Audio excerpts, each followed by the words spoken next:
I'm Catherine, Cat for short. I'm the Vice President of the Taylor Ranch Neighborhood Association. I'm also the Social Chair Director. I manage the website and then also release the digital newsletter using MailChimp. So one of the biggest questions that I think we all have is how do we keep everybody engaged? How do we keep our board motivated? And how do we let the community know about our neighborhood association? So I can tell you I've been with the board for 3 years.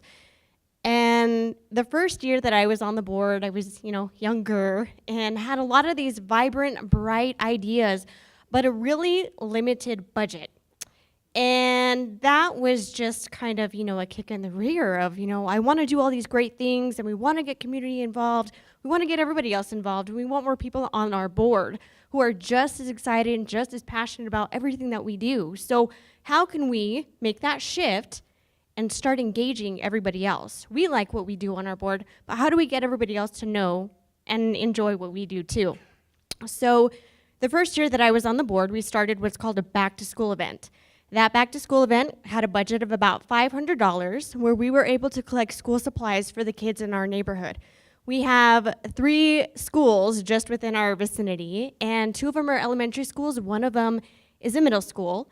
One of those schools is also a Charter 1 school, so there's a lot of kids in need in our neighborhood. And what we were able to do was collect school supplies for these students that included folders, pencils, crayons, notebooks, even some backpacks. And we set this event up at one of our major parks. And alongside that, we ended up partnering with businesses. And we gave these businesses some really great exposure into this event. We broadcasted this all over the neighborhood. We even had the news come out. So this is a really great event on a really limited budget. And the reason why that we continue to get some of these neighbors coming in is because we have a return on investment. And that return on investment is community engagement and involvement and giving back to a community. So our neighborhood association really started off in land use, development, and transportation, but now we've really formulated it to a way where the community is our focal point. And when it comes to what the community needs, we're gonna be able to offer and be very succinct in that message and how we're able to deliver some solutions to our neighbors. We're very open. We have an open door policy, and we make sure that if a member has a question, we have a team member ready to engage.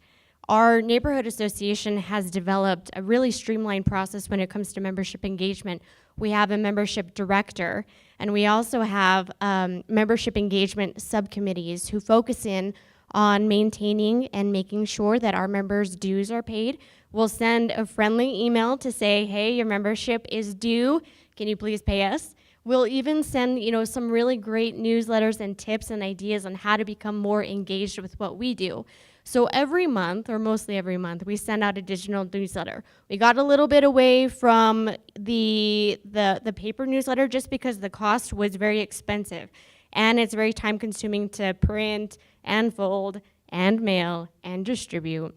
And so we wanted to make sure that everybody got it. We're transferring over to this technology phase of rapid communication and where our neighbors can see what we're doing. Plus, the digital newsletter was a little bit more interactive too because you can click on links. We use MailChimp and it's a very, very effective way of mass communication with your members. You can add members, you can see some of the metrics that are coming in of maybe some members that have dropped out or decided to unsubscribe from that membership letter. But this is one of the key tools that we use to utilize effective communication because we also get some comments back or some questions where we can direct to the rest of our board members if necessary.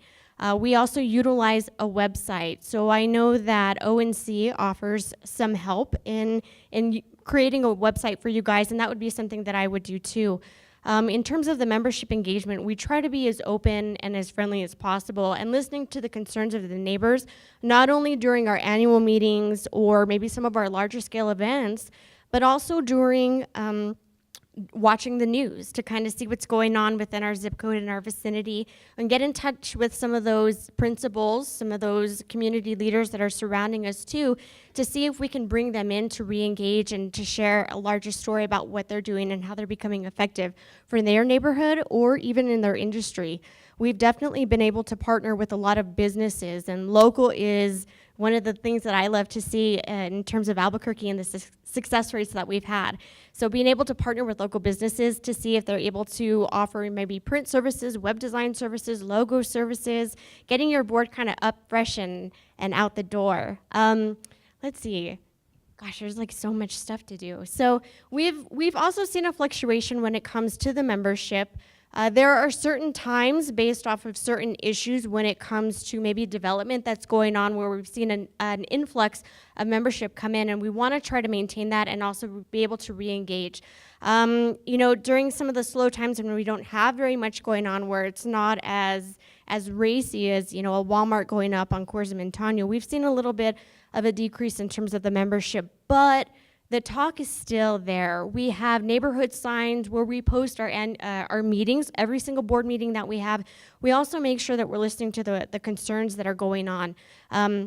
There's a lot of follow-up and feedback that we get. We also host a flea market twice a year where we're able to communicate with our members and bring back some really good, strong voices in our community, and people are able to kind of get rid of some of that stuff. But Taylor Ranch Neighborhood Association gets some donations, and everything that we sell actually goes towards college scholarships. And every year we're able to afford about 2 scholarships that range between $250 each to about $500 each. So I think when you're able to show the community what you guys are capable of doing and how you're really able to engage and what you really want to do to succeed, be as innovative as possible, be as communicative as possible.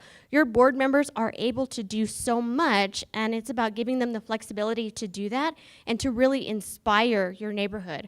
If you want to be on the board, what makes you want to be on the board, and how can you bring other people that have your same passion onto the board too? It's a really exciting time because I think I've seen a decrease when it comes to neighborhood associations, but we're here to stay for a long time, and it's a matter of how we're going to be able to bring these innovative, creative, inspirational, motivational, and empowering ideas into your neighborhood that really makes a difference, and how you're going to be able to have a legacy within your neighborhood of it being a development, of being able to put in these great ideas that you have, putting in a road or stop sign, or even working on a light, partnering with city council, your county commissioners, your local state senate representatives, or your house representatives, and being able to make your mark there. So we host our annual meeting. We have 2. We have a biannual meeting. One is a Christmas luncheon where it's free to members. We get catering from Outback. We also do a donation to Albuquerque Christian Children's Home every year. So we get the community as involved as possible to see who's within our neighborhood, what we're able to do, how much time we can spend, and then what guest speakers that we can also invite in.